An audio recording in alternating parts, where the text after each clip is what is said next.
ধানের মা গাছ যখন কাজস্থল হবে তখন আমরা প্রথম সেলটিমা প্রয়োগ করব। এরকম একটা গোছা ধরতে হবে, এটার গোড়ায় ধরতে হবে। এরকম গোড়ায় ধরে আপনাকে আস্তে আস্তে আস্তে আমরা উপরে যাব।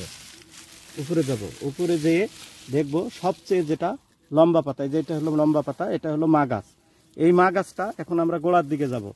এই যে গোড়ার দিকে যেয়ে দেখব, দেখেন যে এটা আমরা একটু এই যে পাতাটা যদি খুলি, এরকম পাতাটা যদি খুলে দেখি যে এরকম একটা এই যে আসবে, গেরো আসবে, গিট আসবে।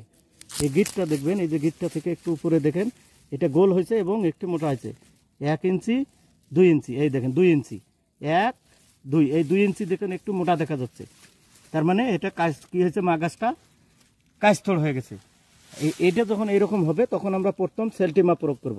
আর আশেপাশের যে গাছগুলো আছে দেখেন, এই যে দেখা যাচ্ছে, এই যে গাছগুলো দেখেন, এগুলো কিছু হয় নাই, এগুলো কিন্তু মোটাও হয় নাই, গোলও হয় নাই। কিন্তু এই গাছটা কি হয়েছে, মা গাছটা এই দেখেন 1 ইঞ্চি 2 ইঞ্চি, এই 2 ইঞ্চি পর্যন্ত মোটা হয়েছে এবং একটু গোল হয়েছে।